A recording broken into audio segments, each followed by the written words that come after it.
അപ്പോൾ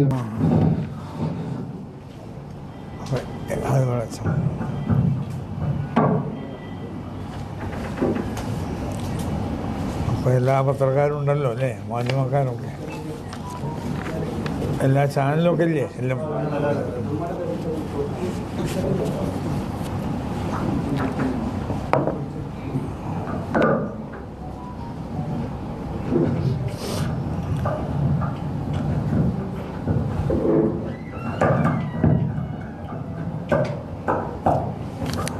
ഭക്ഷണം കഴിച്ചേ? ഭക്ഷണം കഴിച്ചോ? ഇതിങ്ങനെ വെക്കാനുള്ള സംവിധാനമില്ല. വെച്ച കേൾക്കൂലേ? ഇങ്ങനെ വെച്ചാൽ മതി അല്ലേ?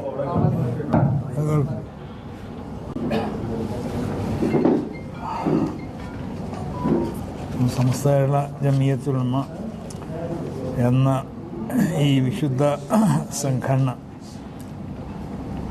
അതിൻ്റെ 100ാം വാർഷികത്തോടനുബന്ധിച്ചുകൊണ്ട് സമസ്ത കേരള ജമിയത്തുൽ ഉലമയുടെ പ്രസിഡന്റ് ഞാനും മറ്റ് ഭാരവാഹികളും മറ്റ് തിരഞ്ഞെടുക്കപ്പെട്ട പ്രമുഖരാകുന്ന വ്യക്തിത്വങ്ങളും അടങ്ങുന്ന ഒരു സന്ദേശയാത്രയാണ് കന്യാകുമാരിയിൽ നിന്ന് ആരംഭിച്ചു. കേരളത്തിലെ എല്ലാ ജില്ലകളും സ്പർശിച്ചു. എല്ലാ ജില്ലകളിലും ഒരു പോയിൻ്റ്, ഒരു കേന്ദ്രത്തിൽ മാത്രം സ്വീകരണം ഏർപ്പെടുത്തി. മലപ്പുറം ജില്ല ഒഴികെ മലപ്പുറം ജില്ലയിൽ 2 കേന്ദ്രങ്ങളിലായിരുന്നു സ്വീകരണം. ഇതിൽ അനുഭവപ്പെട്ട മറ്റൊന്ന് പറഞ്ഞാൽ ഒരു ജനകീയമാവുന്നൊരു പങ്കാളിത്തമാണ്. വെറും ഈ പ്രസ്ഥാനത്തിൻ്റെ ആളുകളെന്ന് മാത്രമല്ല, മൊത്തത്തിൽ ഈ രാജ്യത്തുള്ള എല്ലാ ജനങ്ങളുടെയും ഒരു പങ്കാളിത്തം, അവർക്കൊക്കെയുള്ള സംഘടനയോടുള്ള ഒരു മതിപ്പും ആദരവൊക്കെ നമുക്ക് ഈ യാത്രയിൽ മനസ്സിലാക്കാൻ കഴിഞ്ഞു. ഇന്ന് കാസർഗോഡ് നിങ്ങൾ കണ്ടിട്ടുണ്ടാവും. ഇതേപോലെ തന്നെയാണ് ഇതിനേക്കാൾ അധികമുള്ള ജനസാഗരങ്ങളാണ് എല്ലാ സ്വീകരണ യോഗത്തിലും ഉണ്ടായിട്ടുള്ളത്. പ്രധാനപ്പെട്ട പലരും, കേരളത്തിൻ്റെ മുഖ്യമന്ത്രി, പ്രതിപക്ഷ നേതാവ്, അതുപോലെ പാണക്കാട് സാദിഖ് അലി ശിഹാബ് തങ്ങൾ, പ്രതിപക്ഷ ഉപനേതാവ്, മറ്റ് എംപിമാർ, അങ്ങനെ പ്രധാനപ്പെട്ട പലരും ഇതിൻ്റെ ഉദ്ഘാടന കർമ്മം നിർവഹിക്കുകയും രാഷ്ട്രീയ നേതാക്കന്മാരും മറ്റ് മത നേതാക്കന്മാരുമൊക്കെ പങ്കെടുക്കുകയും ഈ സംഘടനയെ സംബന്ധിച്ചും ഈ സംഘടനൻ്റെ ഈ 100 വർഷ കാലഘട്ടത്തിലുള്ള അതിൻ്റെ പ്രവർത്തനങ്ങളെ സംബന്ധിച്ചും പ്രശംസിക്കുകയും ഈ 100 വർഷ കാലഘട്ടത്തിന് ഇടയിൽ ഏതെങ്കിലും നിലക്കുള്ള ഒരു വർഗീയ അല്ലെങ്കിൽ തീവ്രത അല്ലെങ്കിൽ മതവികാരം ഇളക്കി വിടുന്ന ഒരു പ്രസ്താവന പോലും, അല്ലെങ്കിൽ ഏതെങ്കിലും നിലക്കുള്ള തീരുമാനങ്ങളോ അല്ലെങ്കിൽ ഏതെങ്കിലും നിലക്കുള്ള പുസ്തകങ്ങളോ അല്ലെങ്കിൽ എഴുത്തുകളോ ഇതൊന്നും സമസ്ത കേരള ജമിയത്തുൽ ഉലമയുടെ ഭാഗത്തു നിന്നുണ്ടായിട്ടില്ല എന്നുള്ളതാണ്.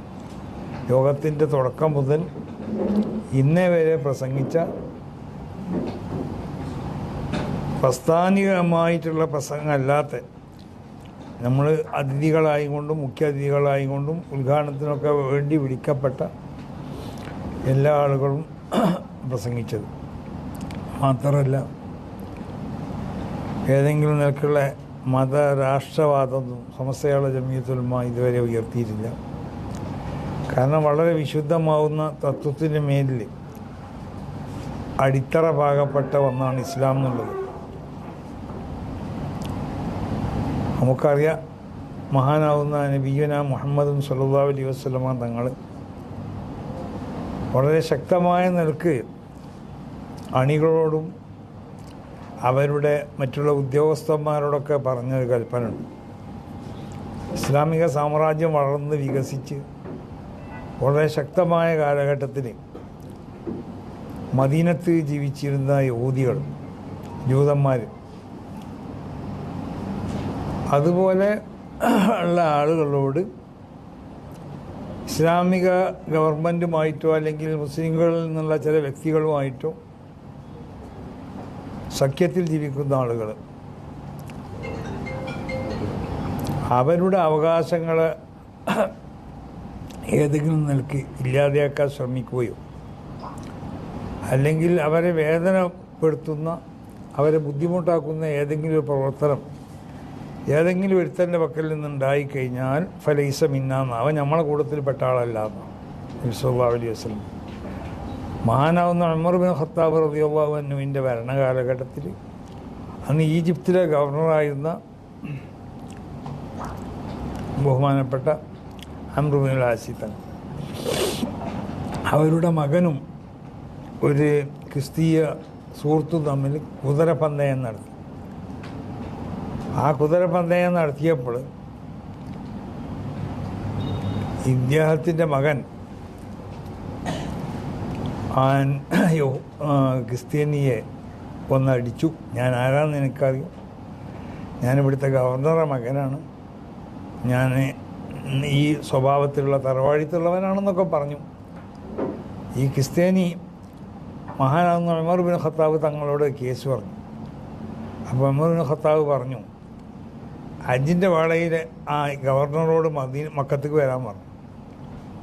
എന്നിട്ട് ഈ ക്രിസ്ത്യാനിൻ്റെ കയ്യിൽ എന്താക്കി ഒരു വടി കൊടുത്തു. എന്നിട്ട് പറഞ്ഞാൽ ആ വടി കൊണ്ട് അവനെ അടിച്ചാൽ ഗവർണറെയും മകനെ അടിക്കാൻ വേണ്ടി കൊടുത്തു. അപ്പോൾ അതാണ് ഇസ്ലാമിക ഭരണത്തിൻ്റെ സ്വഭാവം എന്ന് പറയുന്നത്. അപ്പോൾ ഇന്നിപ്പോൾ ഗസയിലുണ്ടായിക്കൊണ്ടിരിക്കുന്ന സംഗതിയൊക്കെ നമുക്കറിയാമല്ലോ. ജൂതന്മാർ മുസ്ലിങ്ങളെ ഉപദ്രവിക്കുന്നതും. അപ്പോൾ ഈ വിശുദ്ധമാവുന്ന ഈ മതത്തിന് അഥവാ ഇസ്ലാം മതത്തിന് അതിനെ വളരെ മോശമായി കൊണ്ടുള്ള ചിത്രീകരണം അത് സിയോണിസ്റ്റുകളും അല്ലാത്തവരൊക്കെ മുമ്പേ നടത്തിക്കൊണ്ടിരിക്കുകയാണ്. അങ്ങനത്തെ ഒരു കാലഘട്ടത്തിലാണ് സമസ്ത കേരള ജമിയത്തുൽ ഉലമ ഇവിടെ പ്രവർത്തിച്ചു കൊണ്ടിരിക്കുന്നത്.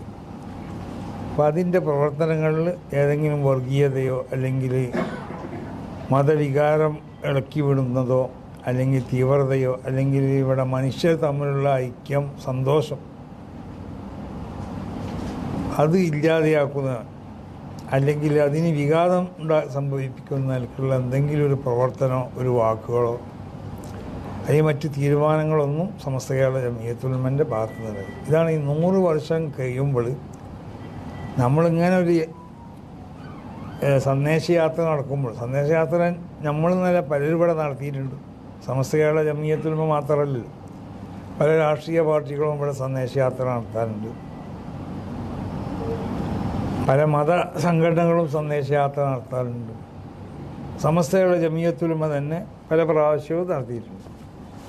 പക്ഷേ അന്നൊന്നുള്ളതിനേക്കാൾ വളരെ അഭൂതപൂർവമായ നിലക്ക് ജനങ്ങളിൽ നിന്നുള്ള സ്വീകാര്യം ഇത്രമാത്രം ഏറ്റുവാങ്ങിക്കൊണ്ടുള്ള ഒരു സന്ദേശയാത്ര മുമ്പും തന്നെ ഞങ്ങൾ നടത്തിയിട്ടില്ല, ഇവിടെ വേറെ മറ്റു പലരും നടത്തിയിട്ടില്ല. അതൊന്ന് കുഞ്ഞാട്ടി സാഹിബ് അദ്ദേഹത്തിൻ്റെ പ്രസംഗത്തിൽ പറഞ്ഞു.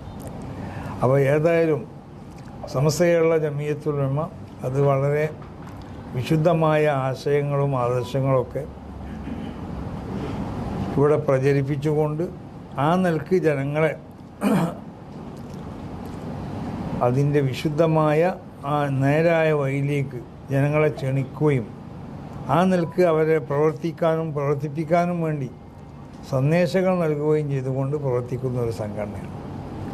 അതാണ് ഈ യാത്ര അത്രമാത്രം വിജയിക്കാനും എല്ലാ വിഭാഗത്തിൽപ്പെട്ട ജനങ്ങളെ അതിനെ അംഗീകരിക്കാനൊക്കെ കാരണം. അപ്പോൾ അതുകൊണ്ട് അതിൻ്റെ 100ാം വാർഷികം അടുത്ത് കുനിയിൽ വെച്ചുകൊണ്ട് ഈ 4 മുതൽ 8 വരെ ഫെബ്രുവരി 8 വരെയുള്ള തീയതികളിൽ ഒരു അന്താരാഷ്ട്ര സ്വഭാവത്തിലുള്ള വലിയ സമ്മേളനം നടക്കപ്പെടുകയാണ്. അന്താരാഷ്ട്ര സ്വഭാവം എന്ന് പറഞ്ഞത് വിദേശികളാവുന്ന വലിയ വലിയ പണ്ഡിതന്മാർ പങ്കെടുക്കും, സൂഫിയാക്കൾ പങ്കെടുക്കും, മറ്റ് നമ്മുടെ കേരളത്തിലും മറ്റ് ഇതിൻ്റെ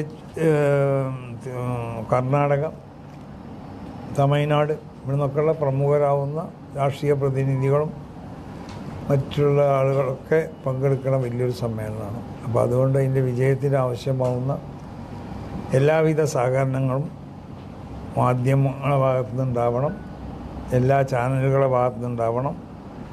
പ്രത്യേകിച്ച് വാർത്തകളൊക്കെ അതിൻ്റെ സത്യമായ നിലക്ക് അത് പ്രചരിപ്പിക്കാനും അത് ജനങ്ങളിലേക്ക് എത്തിക്കാനും ശ്രമിക്കുക എന്നുള്ളതാണല്ലോ മാധ്യമ പ്രവർത്തകരുടെ ഏറ്റവും പ്രധാനപ്പെട്ട ഒന്ന്. അതോടുകൂടി നമുക്ക് ആളുകളെ കിട്ടണം, നമ്മളെ ചാനലുകൾക്കൊക്കെ പ്രചാരം ഉണ്ടാവണം. അത് വേറൊരു കാര്യമാണ്, അത് ആവശ്യമായൊരു സംഗതിയാണ്. അപ്പോൾ അതിനു വേണ്ടി എന്തെങ്കിലും ആവശ്യമില്ലാത്തത് അത് പ്രചരിപ്പിക്കുന്ന ഒരവസ്ഥ അത് ഒരു മാധ്യമങ്ങളിൽ നിന്നും ഉണ്ടാവാൻ പാടുള്ളതുമല്ല. പ്രത്യേകിച്ച് ഞങ്ങളോട് ബന്ധപ്പെട്ട വാർത്തകളാണെങ്കിലും കൂടുന്നുണ്ട്. അപ്പോൾ നമ്മൾ 300 ആളുകൾക്കല്ല ഇപ്പോൾ ഭക്ഷണം ഉണ്ടാക്കുന്നത്, 100 ആളുകൾ ഉണ്ടാവുന്ന ഓരോ സ്ഥലത്തും പറയണത്. അപ്പോൾ ആ നിലക്ക് ജനങ്ങൾ എല്ലാ നിലക്കും പങ്കാളിത്തം ഉണ്ടായിക്കൊണ്ടിട്ട് എല്ലാ വിഭാഗത്തിൽപ്പെട്ട ആളുകളും നമുക്ക് വേണ്ട എല്ലാ പ്രോത്സാഹനവും സന്തോഷമൊക്കെ അറിയിച്ചുകൊണ്ട് ഈ കേരളത്തിലേക്ക് ഏറ്റവും നല്ലതായ സന്ദേശം, അതായത് മതസൗഹാർദ്ദം, മനുഷ്യ സ്നേഹം, എല്ലാ ജീവജാലങ്ങളോടുള്ള സ്നേഹം. ഇപ്പോൾ ഒരു മൃഗത്തിനെ അറക്കുകയാണെങ്കിൽ തന്നെ മറ്റു മൃഗങ്ങളെ മുന്നിൽ വെച്ച് അറക്കാൻ പാടില്ല എന്നാണ് പ്രവാചകൻ പഠിപ്പിച്ചത്. അതാണ് ഇസ്ലാമിൻ്റെ തിയറി. അതാണ് ആ നിലക്കുള്ള നന്മകളാണ് ജനങ്ങളിലേക്ക് നമ്മൾ എത്തിച്ചു കൊടുക്കുന്നത്.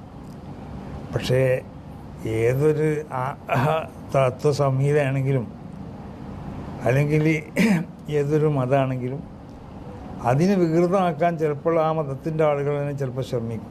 അപ്പോൾ ചില അങ്ങനത്തെ ആളുകളായിരിക്കും നമ്മളൊക്കെ കാണുക. അപ്പോൾ ഇതാണോ ഇസ്ലാം എന്ന് ചിലർ തെറ്റിദ്ധരിച്ചിട്ടുണ്ടോ? അപ്പോൾ അതുകൊണ്ട് അതൊന്ന് തിരുത്താൻ വേണ്ടിയും കൂടിയാണ് ഈ യാത്ര എന്നുള്ളത് നമ്മളെല്ലാവരും ഓർമ്മപ്പെടുത്തുന്നത്. നിങ്ങൾ ഈ സഹകരിച്ചതിന് എല്ലാ നിലക്കുള്ള നന്ദിയും മറ്റ് നിങ്ങളുടെ ഈ സഹകരണം പിന്നീടും അത് തുടരണമെന്നും നിങ്ങളോട് ഓർമ്മപ്പെടുത്തിക്കൊണ്ട് ഞാൻ എൻ്റെ വാക്കുകൾ ഉപസംഹരിക്കുന്നു. അതെ അതെ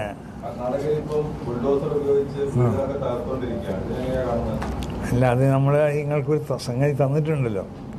അതായത് വികസന കാഴ്ചപ്പാടുകൾക്ക് സമസ്ത ഒരിക്കലും ഇത് നിൽക്കാറില്ലെന്നും വികസനത്തിൻ്റെ പേരിൽ നിഹതരായ മനുഷ്യരുടെ കിടപ്പാടം ഇല്ലാതെയാക്കുന്ന നടപടിയോട് സമരപ്പെടാനാവില്ലെന്നും സമസ്ത കേരള ജമിയത്തുൽ ഉലമ.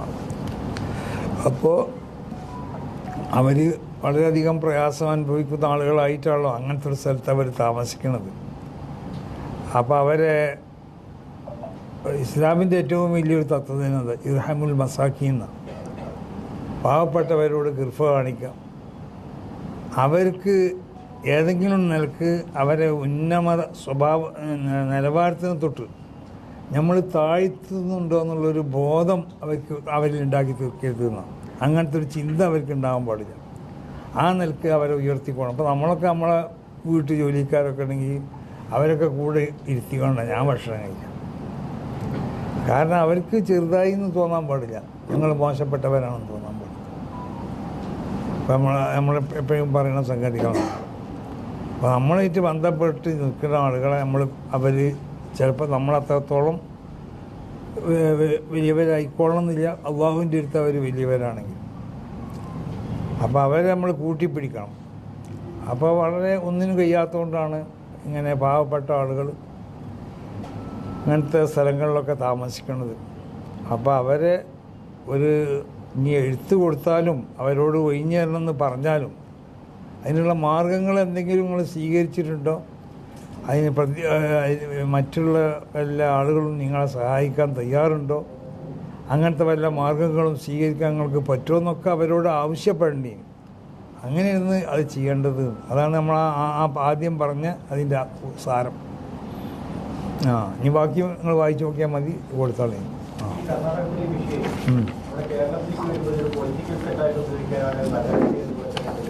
അത് കർണാടകയിലും അങ്ങനെ തന്നെയല്ലേ എല്ലാവരും ആ വിഷയം. ഇപ്പോൾ കർണാടകയിൽ BJP-ക്കാരും അങ്ങനെയല്ലേ പറയണത്. വലിയ മോശമായി എന്നല്ലേ ഈ പൊളിച്ചത്, അല്ലേ? അപ്പോൾ അതൊരു പൊളിറ്റിക്കൽ പാർട്ടിൻ്റെ സ്വഭാവം എല്ലായിടത്തും അങ്ങനെ തന്നെ. രാഷ്ട്രീയ പാർട്ടിയാകുമ്പോൾ അവരെ രാഷ്ട്രീയത്തിനിക്ക് ഏതെല്ലാം നിലക്ക് ജനപിന്തുണ കിട്ടുമോ, മറ്റുള്ളവരെ എത്രമാത്രം ഇടിച്ചാത്ത അത് ശ്രമിക്കുമല്ലോ. അതിൽ പെട്ടതാണത്. സമസ്തയുടെ 100ാം വാർഷികം ആഘോഷിക്കുകയാണ്. സമസ്തന്റെ ഒരു കാലഘട്ടം കാസർഗോഡ് അങ്ങോട്ട് പോവുകയാണ്. യോജിപ്പിന്റെ ഒരു മേഖല തേടിപ്പോവുകയാണ്. അതുകൊണ്ടുള്ള രണ്ടും ഒരു സ്ഥലത്ത് വരുന്നില്ലല്ലോ. ഏറ്റുമുട്ടാതെക്കാൻ വേണ്ടി ഒന്ന് ഇവിടുന്ന് അങ്ങോട്ടും ഒന്നും അവിടുന്ന് ഇങ്ങോട്ടും. അത് യോജിപ്പിൻ്റെ ഒരു മേഖല ഇപ്പം അങ്ങനെയാണ്. മറ്റേ രണ്ട് കൂട്ടരും ഒന്നിച്ച് വന്നാൽ ചിലപ്പോൾ അല്ലെങ്കിൽ യോജിപ്പുണ്ടായാൽ പ്രശ്നമാവും. അപ്പം അങ്ങനത്തെ ഒരു വിഷയങ്ങളൊന്നും ഞങ്ങൾ തമ്മിലില്ല, ഒരു എതിർപ്പുകളുമില്ല. സംഘടനാപരമായിട്ടുള്ള ചില വ്യത്യാസങ്ങൾ, ചില അഭിപ്രായ വ്യത്യാസങ്ങളൊക്കെ ഉണ്ട്, അത് മാത്രമേ ഉള്ളൂ. അത് യോജിക്കാൻ വേണ്ടി നമുക്ക് ശ്രമിക്കാം, അങ്ങനെ നമ്മൾ പറയുന്നുണ്ടല്ലോ. പറയണ അതിനിപ്പോൾ നിങ്ങൾ പത്രക്കാരൊക്കെ സജീവമായിട്ട് രംഗത്ത് ഇറങ്ങി, അപ്പം അത് സാധിച്ചെടുക്കാൻ കഴിയും. ഈ യാത്രയിൽ ജമാഅത്തെ ഇസ്ലാമി, മുജാഹിദ്, ലീഗ് പോലുള്ള പുതിയ ആളുകൾക്കെതിരെയുള്ള ഒരു യാത്രയാണ്. കാരണം ചോദിക്കാനുള്ള കാരണം സിഖർ സംബന്ധിച്ച് പ്രസംഗിച്ച ഒട്ടുഭൂരിപക്ഷം ആളുകളും എല്ലാവരെയും അവർക്കെതിരെന്നുള്ളതല്ല, മനുഷ്യരെന്നുള്ളവർക്ക് അവർക്കെതിരല്ല ഈ യാത്ര, ആശയപരമായിട്ട് അവർക്കെതിരാണ്. അത് ഞാൻ ഇന്ന് ഇവിടുന്ന് പ്രസംഗിച്ചല്ലോ. ഒരു അങ്ങനത്തെ ആശയപരമായി എതിരുള്ളവരാണെങ്കിൽ അവരാശയത്തിന് വിടും. പക്ഷേ ആശയം നമ്മൾ അവരോട് പറഞ്ഞു കൊടുക്കും. ആശയപരമായിട്ട് നമുക്ക് മനസ്സിൽ അവരോട് ഇതുണ്ടാവും, ഒരു വെറുപ്പുണ്ടാവണം എന്നാണ്. കാരണം അല്ലെങ്കിൽ നമ്മൾ ഈ ആശയമായിട്ട് നമ്മൾ നടക്കുന്നത്. പക്ഷേ മനുഷ്യൻ എന്നുള്ള നിലക്ക് അവരോട് നമുക്ക് യാതൊരു വെറുപ്പില്ല, അത്രേ ഉള്ളൂ. ആശയപരമായ എതിർപ്പ് തന്നെ അവർ ഇപ്പോൾ 8 കേൾക്കണം, തറാവീഹ് എന്ന് പറഞ്ഞ നിസ്കാരം 8 കേൾക്കാതെ തന്നെ നമ്മൾ നിസ്കരിക്കൂല, നമ്മൾ 20 തന്നെ നിസ്കരിക്കുള്ളൂ. അവരുടെ ഇപ്പോഴത്തെ പ്രവർത്തനങ്ങളിൽ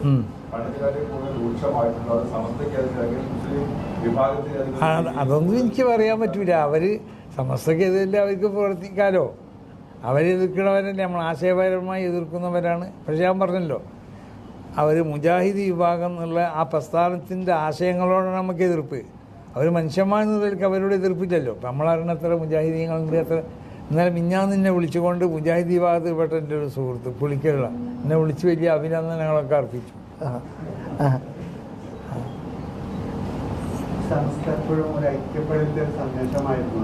എപ്പോഴും അങ്ങനെ തന്നെ.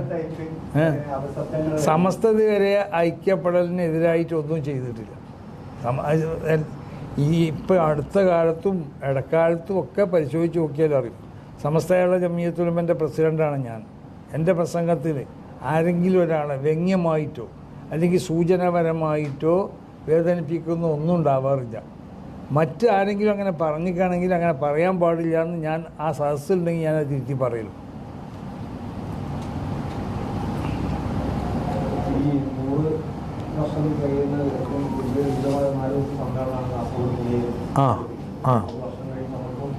മറ്റ് മേഖലകളിൽ ഒരുപാട്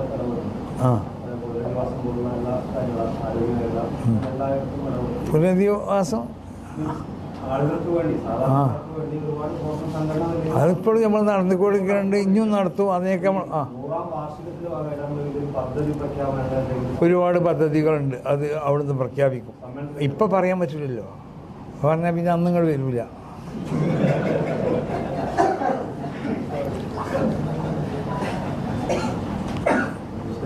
കഴിഞ്ഞില്ലേ? അപ്പം ഇത് നിങ്ങൾക്ക് കിട്ടിയില്ലേ?